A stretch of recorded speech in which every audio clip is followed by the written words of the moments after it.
May I come in, Yes, sir? sir. Namaskar, sir. Namaskar. Please sit down. Thank you, sir. Just introduce yourself without mentioning your name and sir any specific thing. मेरा नाम अमित है। मेरी graduation political science से की है और post graduation भी political science से हुई है और मैं यूजीसी नेट क्वालिफाई। आप नेट क्वालिफाई है, जी पोस्ट सर। ग्रेजुएट है, हायर एजुकेशन है आपके पास, तो आप शैक्षणिक क्षेत्र में अपना योगदान क्यों नहीं देना चाहते? सर शैक्षणिक क्षेत्र मेरा प्रथम उद्देश्य सिविल सर्विस में जाना था, लेकिन तैयारी के दौरान मैंने मतलब पॉलिटिकल साइंस का अध्ययन काफ़ी किया था, तो इसलिए मैंने यूजीसी नेट भी क्वालिफाई किया। जी सर। क्यों जाना था प्रशासन में? सर प्रशासन में जाना मेरा प्राथमिक उद्देश्य बचपन से ही था और सिविल सर्विस में जाकर समाज कल्याण में योगदान देना मेरा उद्देश्य था। कैसे योगदान देंगे एक प्रशासनिक अधिकारी के रूप में? आप कैसे कहेंगे, क्योंकि पॉलिसी मेकिंग तो आपके हाथ में है नहीं। जी सर। वो तो पॉलिसी में आपका काम केवल इम्प्लीमेंट करना है। जी तो कैसे योगदान दे पाएंगे आप? सर, जो पॉलिसी बनाई जाती है उसको प्रॉपर तरीके से इम्प्लीमेंटेशन करना और जो वंचित वर्ग हैं, जो समाज के मुख्य धारा से कटे हुए हैं, उनको आइडेंटिफाई करके उनको उनका हक दिलाना, ये मेरा उद्देश्य है सर। अच्छा, ठीक। आप ये बताओ कि उत्तर प्रदेश में वर्तमान में बहुत सारे ऐसी आर्थिक गतिविधियां चल रही है जी जिससे उत्तर प्रदेश भविष्य में टूरिज्म का एक नया केंद्र बनने जा रहा है। वो कौन कौन सी गतिविधियां हैं जिससे ऐसा लगता है कि उत्तर प्रदेश में भविष्य में पर्यटक आकर्षित होंगे? सर, एक तो जो न्यू डाटा के हिसाब से उत्तर प्रदेश से घरेलू पर्यटकों को आकर्षित करने में सेकंड स्थान पर है और विदेशी पर्यटकों को आकर्षित करने में 7वें स्थान पर है। उत्तर प्रदेश सरकार ने न्यू पर्यटन पॉलिसी लाई है 2023 में, जो 2018 किया रिव्यू किया है उसके पश्चात, और कई सारे उसमें 12 तरह के पर्यटन सर्किट बनाए गए हैं और कई सारे जो जैसे अयोध्या है और वाराणसी वगैरह है, उन सब का अच्छे तरीके से प्रमोट किया जा रहा है सरकार के द्वारा। तो इससे क्या होगा कि भविष्य में उत्तर प्रदेश में पर्यटन क्षेत्र का विकास होगा और ज़्यादा पर्यटक आकर्षित होंगे। अभी हाल ही में प्रधानमंत्री अयोध्या गए थे, तो अयोध्या में किन किन नई योजनाओं की शुरुआत की गई और कौन कौन से नए ट्रेन को झंडी दी गई? Sir sorry sir. एक बात ये बताएं कि ये जो उत्तर प्रदेश है, इस उत्तर प्रदेश राज्य का पुराना नाम क्या है? उत्तर प्रदेश या राज्य का पुराना नाम संयुक्त प्रांत था सर। संयुक्त किनको संयुक्त करके बनाया गया था? सर, जो उत्तर प्रदेश में की जो टेरिटरी थी, देशी रियासतें, उनको संयुक्त करके बनाया गया था। कौन जो कौन सी रियासतें थी? अवध प्रांत था एक तो, हाँ, ठीक और है। रुहेलखंड था, रुहेलखंड प्रांत, जो बंगस पठान बोलते हैं जिसको, और कई सारी अन्य टेरिटरी थी सर। चलिए ठीक है। एक बात बताओ, कोई ऐसी वैदिक ग्रंथ बताओ जिससे ये पता चले कि आर्यों का विस्तार इस उत्तर प्रदेश क्षेत्र में हुआ था, जो गंगा यमुना दोआब में हुआ था। किस वैदिक ग्रंथ से ये जानकारी मिलती है? सर, ऋग्वैदिक काल में जानकारी मिलती है। जो आर्यवर्त प्रदेश या ब्रह्मवर्त प्रदेश बोला जाता है, उसमें पश्चिमी उत्तर प्रदेश की जानकारी मिलती है कि उसका विस्तार था। नहीं, मैं गंगा यमुना दोआब की बात कर रहा हूँ। Sorry sir. ऋग्वैदिक काल के लोग गंगा यमुना दोआब से परिचित थे? जी सर। परिचित थे? जी आर यू श्योर? सर, पश्चिमी उत्तर प्रदेश से तो परिचित थे, पर गंगा यमुना दोआब का कंफर्म नहीं है सर। जी। आप ये बताओ कि ऐसी कौन कौन सी योजनाएं चल रही है उत्तर प्रदेश सरकार के द्वारा जो नारी सशक्तिकरण के दृष्टिकोण से महत्वपूर्ण है? सर, एक तो मिशन शक्ति है और प्रधानमंत्री मातृ वंदना योजना है और बेटी बचाओ बेटी पढ़ाओ योजना, मैंने उत्तर प्रदेश सरकार की योजनाएं के बारे में सर पूछा है। जी, कन्या सुमंगला योजना है सर। क्या है ये योजना? इसमें जो छोटी बच्चियां होती हैं उनके लिए मतलब एक अकाउंट खोला जाता है और निश्चित मात्रा में उनको एक इंटरेस्ट दिया जाता है अगर वे कुछ फिक्स डिपॉजिट करते हैं या आवर्ती डिपॉजिट करते हैं।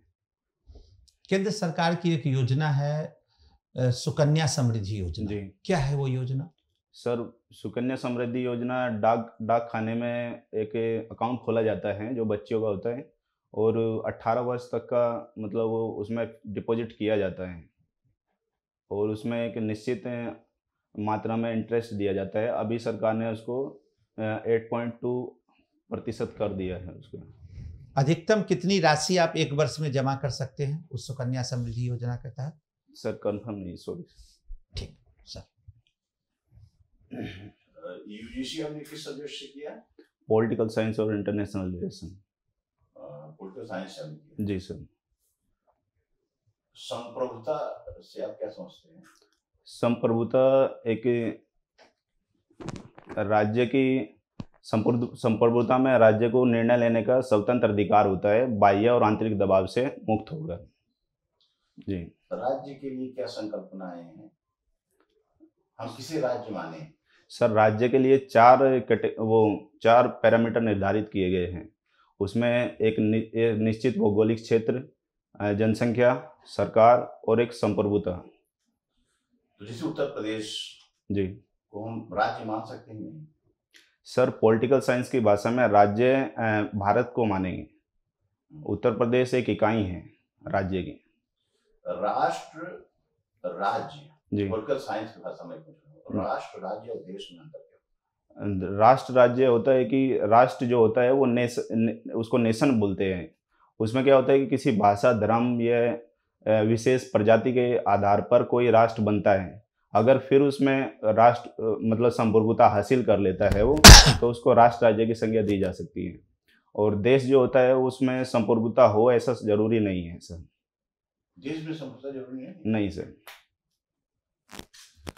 तो भारत क्या है, राष्ट्र है या देश है? भारत एक राष्ट्र राज्य है, कई राष्ट्रों का मतलब राज्य है। चलिए इस पर विस्तार से चर्चा करेंगे। अब आते हैं हम जो है, आपने नाम सुना होगा गोदा, लास्की और ऑस्टिन का संप्रभुता सिद्धांत। जी। अगर इन तीनों में एक ही संप्रभुता सिद्धांत का चयन करना हो तो आप किसका चयन करेंगे कि बहुत अच्छा इनका संप्रभुता सिद्धांत है और क्यों? उसके पीछे आर्गुमेंट क्या है? बोदिन, लास्की और गोदा, लास्की और ऑस्टिन।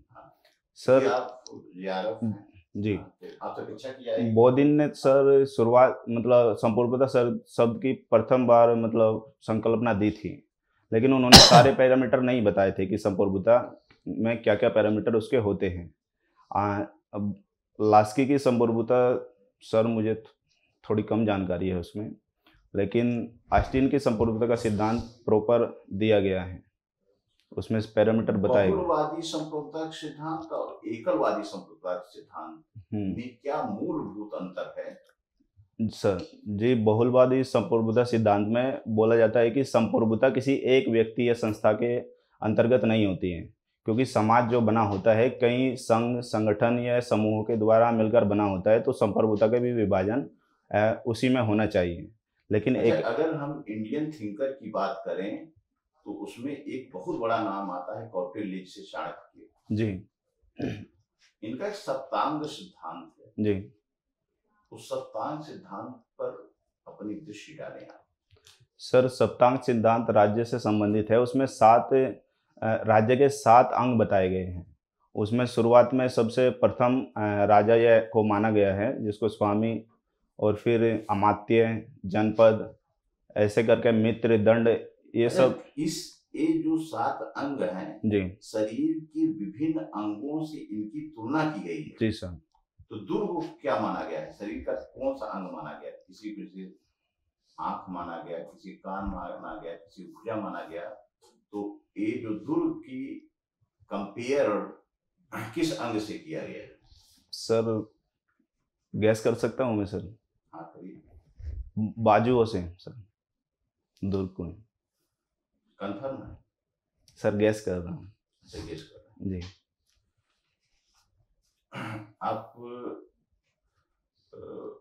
कुछ करंट से हम लोग कुछ पूछ लेते हैं जी सर। उसके बाद हैंड ओवर करते हैं। कल की अभी घटना है, अमृत भारत, ये क्या है? अमृत भारत एक ट्रेन है जो दिल्ली के सफदरजंग रेलवे स्टेशन से चलेगी और सफदरजंग की आनंद विहार से आनंद विहार? सर कंफर्म नहीं है, लेकिन दिल्ली से चलेगी वो, अयोध्या होते हुए बिहार तक जाएगी वो। बिहार में कहाँ? सर याद सॉरी अच्छा, अमृत भारत और वंदे भारत में अगर कंपेयर करना हो जी। तो स्पीड में, सुविधा में और फेयर में क्या अंतर है?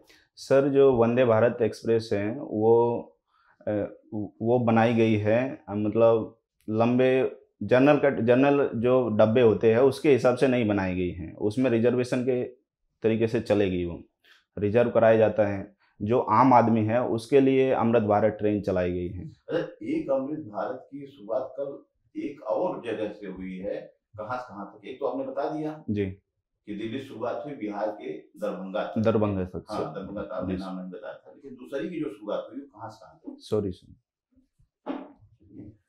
ठीक। अमित जी खेलो इंडिया का क्या रोल है? सर, खेलो इंडिया प्रोग्राम चलाया गया था केंद्र सरकार द्वारा।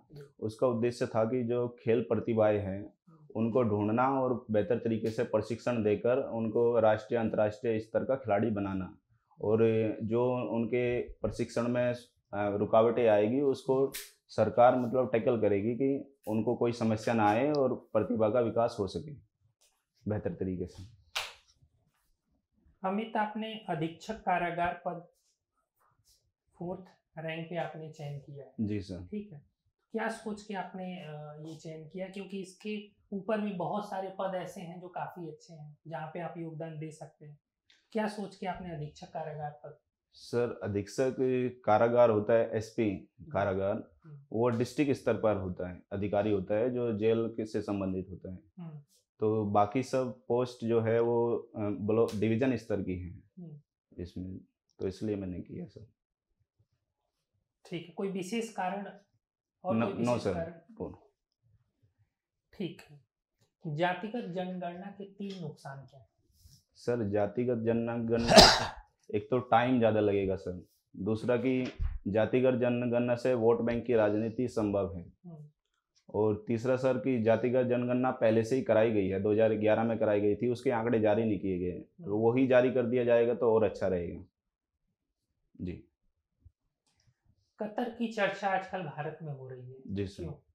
सर, कतर में हमारे 8 भूतपूर्व नौसैनिक ऑफिसर थे, उनको डेथ पेनल्टी दी गई थी जी। जासूसी के आरोप में। फिर अभी उसको मतलब विराम लगा दिया गया है डेथ पेनल्टी पर उनकी, इसलिए चर्चा में है सभी। ठीक है। ठीक है। ये वर्कआउट के लिए आप क्या करते हैं, फिजिकल फिटनेस के लिए?